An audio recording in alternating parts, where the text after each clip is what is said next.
বেরিয়ে পড়েছি। এত ব্যস্ততার মধ্যে সকাল থেকে কোনো ভিডিও করতে পারিনি। এখানে যাচ্ছি আমার ছেলেকে নিয়ে শ্যামনগরে খেলতে, ফার্স্ট ডিভিশন না সাব ডিভিশন। তোমাদের সঙ্গে সবটাই শেয়ার করবো, দেখতে থাকো, সঙ্গে থাকো। স্কুল থেকে ফোন করছে, তাড়াতাড়ি যাচ্ছি আমরা। আর সকাল থেকে খুব ব্যস্ত, খুব পাড়া সবাই খুশি, সবাই খুব অল দ্য বেস্ট বলছে। বাবন ঠিক আছে, ভালোভাবে খেলবে, তুমি তোমার বেস্ট দেবে, তাই তো বন্ধুরা?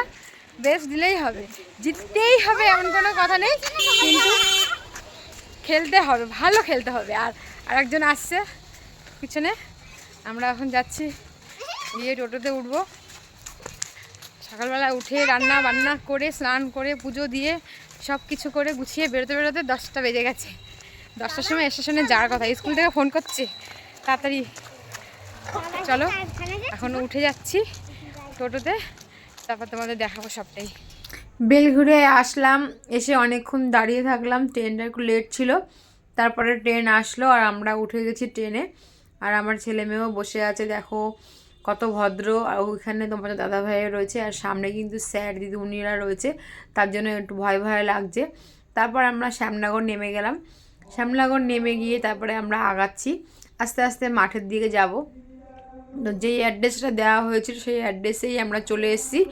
আর দেখো আমার ছেলেকে নিয়ে এই যে মাঠের মধ্যে এবার আমরা ঢুকে গেলাম। ঢুকে গিয়ে তারপরে দেখছি যে অনেক লোক এখনও আসছে।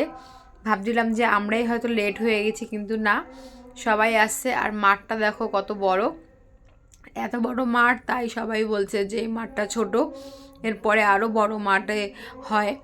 তো এখন দেখো এখানে পায়রা ওড়ানো হলো, পায়রা ওড়ানো হয়ে উদ্বোধনটা হলো, তারপরে খেলা চালু হবে। আর আমরা কিন্তু ঠিক সময় মতনই চলে এসেছি। ভাবছিলাম যে লেট হয়ে যাচ্ছে নাকি, কিন্তু না, সময় মতনই চলে এসেছি। আর মাঠটা পুরোটাই তোমাদের দেখালাম। দেখো এটা খুব সুন্দর একটা ভালো জায়গা খেলাধুলা করার। আর এখানে দেখো কতগুলো পৌরসভা, মানে প্রায় 10টা থেকে 15টা তো হবেই, এতগুলো পৌরসভা মিলে এখানে খেলা হচ্ছে। সব স্কুল থেকেই টপ করে সবাই এসছে। আর ওই দিকটা দেখো, ওইদিকেও কিন্তু জিমন্যাস্টিক, যোগা এগুলো হচ্ছে। আর ওখানে সামনের দিকে মঞ্চে ওখানে অ্যানাউন্স হচ্ছে। আর এখানে কিন্তু আমরা কামারহাটি নিউ সার্কেল থেকে ছিলাম, তো আমাদের যেখানে ক্যাম্প ছিল আমরা সেখানের মধ্যেই রয়েছি, ওখানেই আমাদের এখানে এই দেখো এই যে এখানে। তারপরে এখান থেকে আমার ছেলেকে নিয়ে যাওয়া হলো, আর আমিও সাথে যাচ্ছি, সঙ্গে আমার মেয়েও রয়েছে। আর এখানে আমার ছেলের নাম লিস্ট সব কিছুই চেস্ট নাম্বার দেওয়া হয়ে গেল। তারপরে দিয়ে এবারে তো বসে রয়েছে। আর আমার ছেলেকে দেখো কতটা টেনশন করছে, কতটা নার্ভাস হয়ে গেছে। এতটা নার্ভাস কিন্তু কখনোই হয় না। আমিও ভাবছি যে এত ভয় পেয়ে যাচ্ছে, হয়তো কিছু করতে পারবে না, কিন্তু খেলতে এসছে, এটাই আমাদের কাছে অনেক, সেটাই আমাদের কাছে বেশি।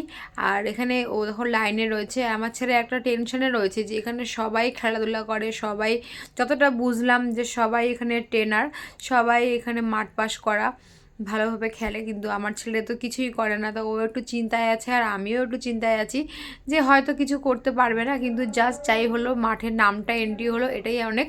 এরপর আমরা ওকে তৈরি করবো, ভালোভাবে তৈরি করে তারপরে মাঠে আসবে।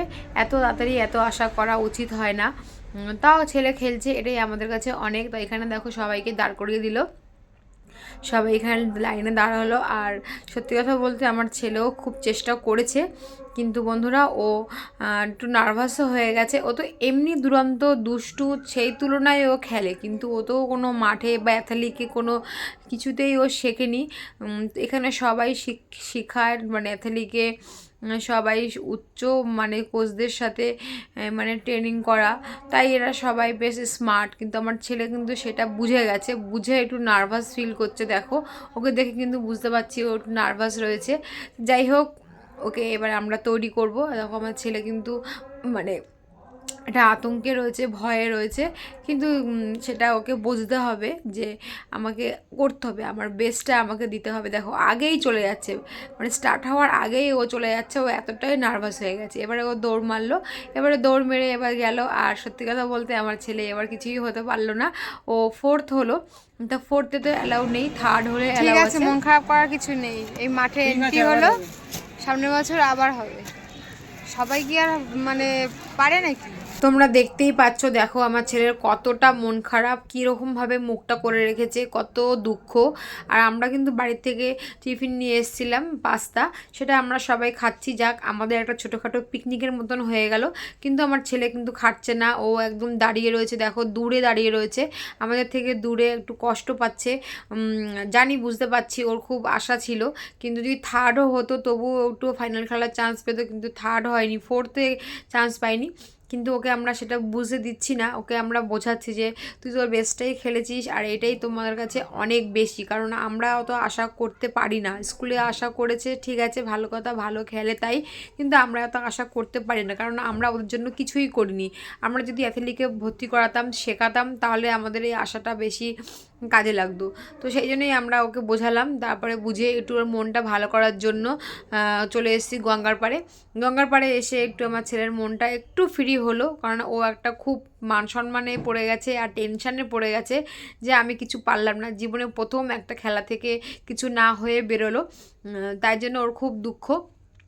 গঙ্গার পাড়ে এসে একটু আনন্দ করছে, লাফাচ্ছে দেখো। আর এখানে ভাবছে স্নান করবে, কিন্তু আমিও ভেবেছিলাম যে ওকে স্নান করিয়ে নেব, আমরা সবাই বাড়ির থেকে স্নান করেই এসেছি, কিন্তু এখানে স্নান করানোর কোনো পরিস্থিতি নেই, কোনো জায়গায় নেই, কীভাবে স্নান করাবো ওকে, তাই আমরা করালাম না।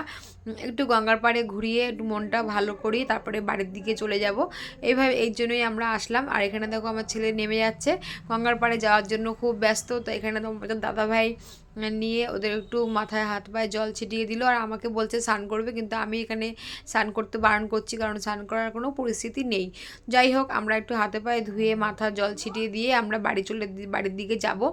আর আমার ছেলেকে এটাই বোঝালাম যে সামনের বছর আবার আসবি। আমার ছেলে প্রথম খেলে সাব ডিভিশন খেলতে আসলো বিনা কোচ, বিনা মাঠ করে, এটাই অনেক, এটাই ওকে বোঝাতে বোঝাতে যাচ্ছি। কিন্তু তবু ওর মনটা এখনও উদাস, এখনও কষ্টের মধ্যে রয়েছে।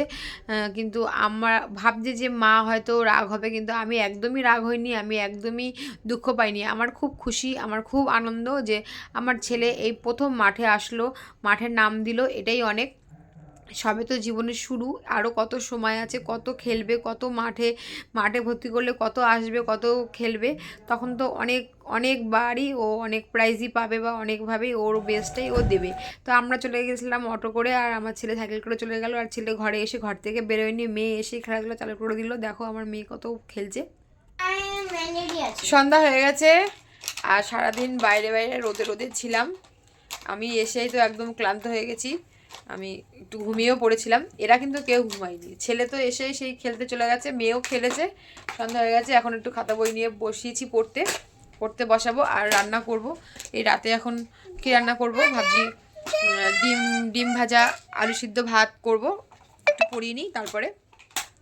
আর কি আর করা যাবে, কোনো কিছুই হাতে নেই, আর আগে থেকে বেশি আশা করতে নেই। আর আমরা সত্যি কথা বলতে বন্ধুরা, আমরা কিন্তু কেউ আমার ছেলের উপরে রাগ না, কারণ আমরা জানি যে ওখানে সাব ডিভিশন খেলা মানে ওখানে সবাই মানে মজবুত, যার প্রস্তুতি নিয়েই তারা খেলে আসছে। আমাদের কপাল ভালো যে আমার ছেলে কারো কাছেই খেলে না, আমি তো আগেই বললাম, কারো কাছেই খেলে না, কোনো অ্যাথলেটিকেও ভর্তি করেনি, কদিন মানে একটু ফুটবল খেলেছে শুধু, এখন সেটাও করে না, মাঠ করে না, তাহলে ওখানে চান্স পাওয়াটা খুব টাফ।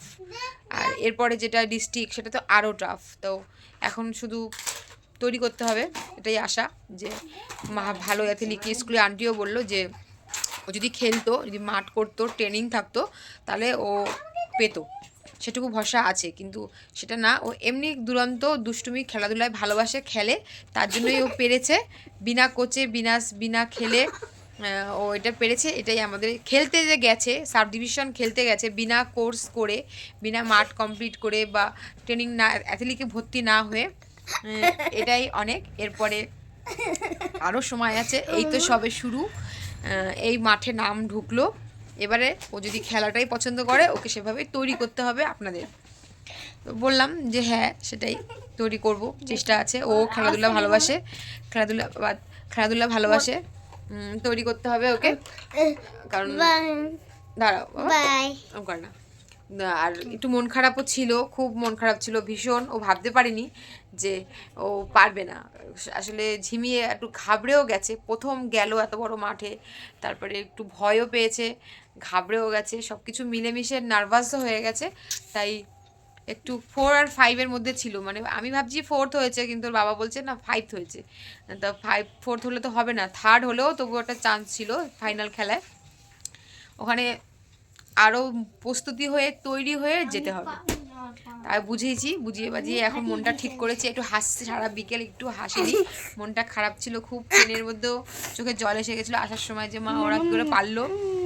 আমি বললাম তাই তুমি তো কিছু খাও না, খেতে হবে, খেলতে হবে, শিখতে হবে, আর পরের বছর আবার হবে, কত সুযোগ, অনেক সময় আছে, সবে শুরু, সবে 8 বছর বয়স, এখনো অনেক সময় আছে। আস্তে আস্তে এখন এদিকে সব কিছুভাবে তৈরি হতে হবে, তাহলে কি তুমি পারবে। আর খেতে হবে, মেন খেতে হবে। ওখানে নন বেঙ্গলি বাচ্চাই বেশি, ওদের সাথে পারা তো খুব টাফ।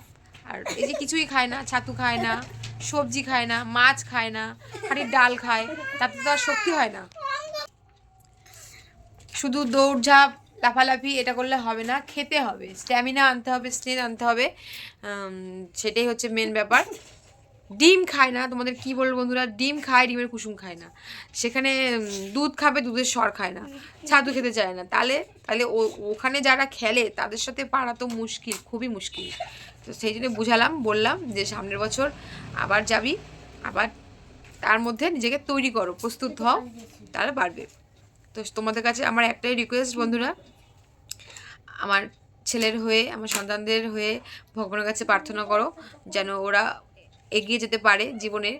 খেলাধুলাটা তো বেশি পছন্দ করে, আমি যেন পারি, আমি এটাই চাই, আমি যেন মানে মা হিসাবে, বাবা হিসাবে আমরা যেন ওদের এগুলো টানতে পারি, করতে পারি। শখে করলো 2 দিন, তারপরে আর টানতে পারলাম না, ওদের সঙ্গে খাটলাম না, সেটা তো না। বাচ্চার সঙ্গে মায়েদেরও আমাদেরও প্রচুর খাটতে হবে, সেটা যেন করতে পারি, সেটাই ভগবানের কাছে চাইছি, আশা আছে। দেখা যাক, কিছু তো করতেই হবে ছেলে মেয়ের জন্য, এইটুকু তো, আর কিছু না করতে পারলেও এইটুকু করতে পারে। আমাদের গরিব মানুষের এই খেলাধুলার উপরই ভরসা, কারণ আমাদের তাবড় টাকা পয়সা নেই, আর আমাদের সোর্সও নেই। আমাদের কাছে খেলাধুলাটাই মেন। খেলাধুলায় ভালো হলে তাহলে ভবিষ্যতে উজ্জ্বল কোনো একটা চাকরি বাকরি, কোনো একটা কিছুর মধ্যে যেতে পারবে। তো সেটাই, খেলাধুলার জন্য মা বাবাকেও প্রচুর খাটতে হবে, নিয়ে যাওয়াতে হবে, নিয়ে আসতে হবে, সেগুলো আবার সব শুরু করতে হবে। তো তোমাদের সবটাই আমি বলি, সব কিছুই শেয়ার করি আমার এই চ্যানেলের মধ্যে, আমার টোটাল সব কিছুই আমি ডিটেলসে তোমাদেরকে জানাই, সব বলি। তো আমার ছেলে মেয়ের এই সমস্যাটাও বললাম, খাওয়া দাওয়ার সমস্যা, আর ওর ইচ্ছা, তারপরে এই যে খেলতে গেল এটাও বললাম, সব কিছুই আমি শেয়ার করি, যেটুকু পারি আমি সেটুকু শেয়ার করি। তো আমাকে অনেক অনেক ভালোবাসা দিয়ে যেও, আর তোমরা কিন্তু আমাকে অবশ্যই সাপোর্ট করো বন্ধুরা, তাহলে কিন্তু আমি এগিয়ে যেতে পারবো। তো আজকের ভিডিওটা আমি এখানেই শেষ করলাম বন্ধুরা, টাটা, গুড নাইট। এরপর আর ভিডিওটা বাড়ালাম না, কারণ এখন একটু পড়াবো, রান্না করব, আর ভিডিওটা না বাড়িয়ে আমি এখানেই শেষ করলাম, আজকের ভিডিওটা এখানেই শেষ করলাম বন্ধুরা, টাটা, গুড নাইট। সবাই খুব ভালো থেকো, সুস্থ থেকো, আর আমার পাশে থেকো, আর আমার সন্তানদের খুব খুব আশীর্বাদ দিও।